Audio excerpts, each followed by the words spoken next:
Pete the cat. A pet for Pete.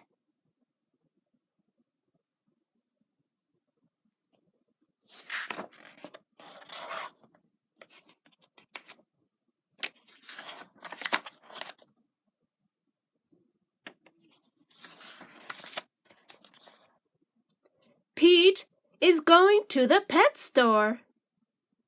He is going to get a pet.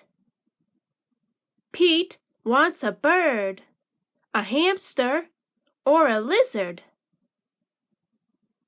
But then Pete sees a goldfish.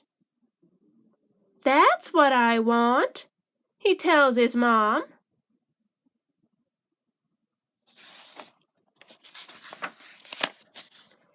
Pete's mom gets fish food.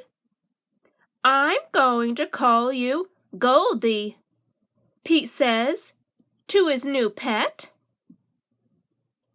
"You are my first pet," Pete tells Goldie on the way home.